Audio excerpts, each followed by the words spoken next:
Welcome to my channel, Sunshine Shoulders. I'm Calvin. Thank y'all so much for stopping by again today. What happened to the beautiful, sweet province girl that I married? She's changed. Let's talk about that today. This is just a few cautionary tales that warn you against not getting to know the woman that you're marrying or living with. Okay, Filipinos will change on you. And a lot of times it's our fault. I got this idea, I was interviewing a guy on my live stream the other day, and he's so enamored with the woman that he's with now that he's known all of 5 months. And he says, I know she loves me. And he said, I don't see any red flags, he says. And I just told him, I said, how can you see any red flags? How can you see anything when she's got that bush stuck in your face? You can't see nothing. You're still on your honeymoon period. He's already talking about visa and everything like that. I just thought to myself, wow, does he really know this woman? Does he really know the dangers of getting involved with people? It doesn't matter whether they're Filipino or not, without really knowing them. But since I'm in the Philippines, I want to give y'all a few tales. The first one I want to talk about is the Norwegian man falls in love with Filipina, marries her, takes her back to Norway. Well, in a fit of anger, according to her defense lawyer, she smothered her Norwegian husband with a smoldering barbecue grill, stuck it under his bed, shut the door, while he slept, killed him. She said she was in a, not just anger, but rage. She was, something must have really made her mad to do that. But he must have, when he woke up, wherever he woke up, in hell, heaven, wherever we go, he must have asked that question, what happened to the sweet province girl that I married? This is an extreme case. Usually it just involves a bunch of police and a bunch of arguing and a bunch of stress. Fast forward to North Dakota. They're chatting back and forth. The guy comes to the Philippines for 3 days only. Now, I know this couple. 3 days and there's no sexual activity or anything. The woman thinks, oh, he's such a gentleman. He's not like the rest of the foreigners who come over here and that's the only thing they want. So after 3 days, he goes back and he files the papers for the K-1 visa. She doesn't get to know him. He really doesn't get to know her. She doesn't realize that he's got type 2 diabetes. And the medication that he's taking won't allow him to have sex. So when she comes over and finds that out, first of all, it's like, oh, it's okay. That's no big deal as long as we love each other. Well, they didn't last long. In fits of anger, fits of rage, she gets them kicked out of the apartment they were in, calls the police, gets the neighbors involved, almost makes him lose his job, all in a matter of months. And I'm sure he asked that question, well, what happened to that sweet province girl that I married? Because all 3 of these instances, these women are from the province. And they're sweet when we meet them. Just like us, we put our best foot forward. We forget about our past. We don't even bring that up. It doesn't matter. And she does the same thing. But sometimes it can lead to disaster.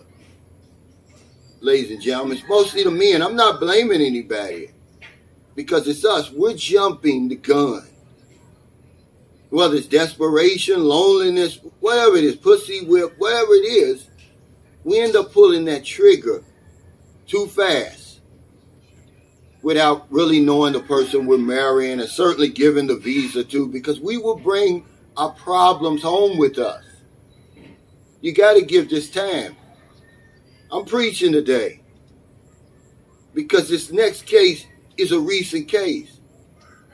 And we email back and forth all the time. And he had told me about some instances where, when they were chatting and he had said, well, maybe it's not going to work.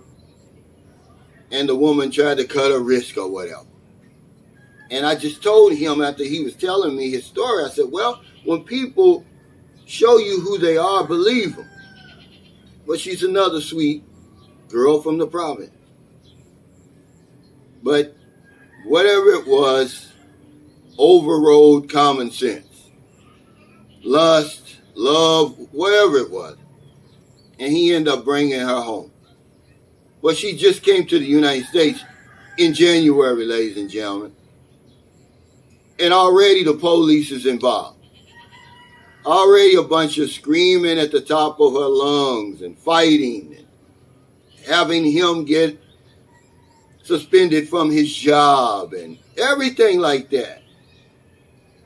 It did not take her long to show who she really was. See, a lot of people, when you don't get to know them, they can put on a good act. See, that's the problem. When you don't see, there's 360 degrees to a person. You can't see all that in 5 months, in a year, or whatever it is. Some guys come over and do it in 3 weeks. They've got some type of ESP or something. They end up being wrong, but he never seen her angry, never seen her jealous, never seen her skeptical, only happy, most of us. That's the only emotion that we've ever seen most of these Filipinos. He never experienced tempo. He doesn't know anything about her history, her family history. Absolutely nothing. Common sense is overrode by lust. Because the first guy I was telling you about, he's so enamored with this woman, he says, well, I'm in my fourth quarter. I don't know how much time I got. I got to hurry up and get her back home. Well, guess what? Your time is going to be less if you bring the wrong person home. That's all I'm saying. Give it some time. Okay? But these stories are just cautionary tales, so get to know each other. There's nothing more important than that. We're not going anywhere, and if we do, okay, well, to that guy, you're talking about it's the fourth quarter, you don't know when you're going to die. Well, you surely don't want to be rushed to your grave, and you certainly don't want the woman to kill you. Do you want her to put that smoldering barbecue grill under your damn bed while you're sleeping? Because it'll happen. Do you want to lose your job? I think the argument started over the phone. He took the woman's phone or whatever, said, hey, listen to me, good looking at that damn phone. And she blew her top. And I'm sure while he's sitting in jail, because he went to jail, that he must have asked himself that question. What happened to that sweet province girl that I married? So thank y'all so much for stopping by. I'm trying to help people. I'm not putting anybody down. I'm not talking about anybody, disrespecting anybody. Y'all know I'm not that way. But sometimes we have to hear these stories because no one will come on camera and talk about them. That's what I said on the interview on Tuesday. This guy was honest that he was telling a good story. No one wants to come forward and tell the bad ones. One bad story is worth 100 good ones. And it's the bad stories that we listen to. They're the ones that help us, not the good. So if you're in America, in the Philippines, Thailand, Cambodia, Vietnam, wherever you are, Bali, find it in your heart to help somebody. The rewards aren't going to come immediately, and they're probably not going to come from where you think they're going to come from, but they're coming. Because I don't know a whole lot, but I know this one thing for sure. When we help other people, we help ourselves. Take care. Stay safe. Stay out of trouble. I'll see you next time. And don't do anything stupid. Come over here. Have her throw that bush in your face. And you sign that visa and take her back. Not knowing who she is. Her history. Her family history. Nothing. You let lust overrun common sense.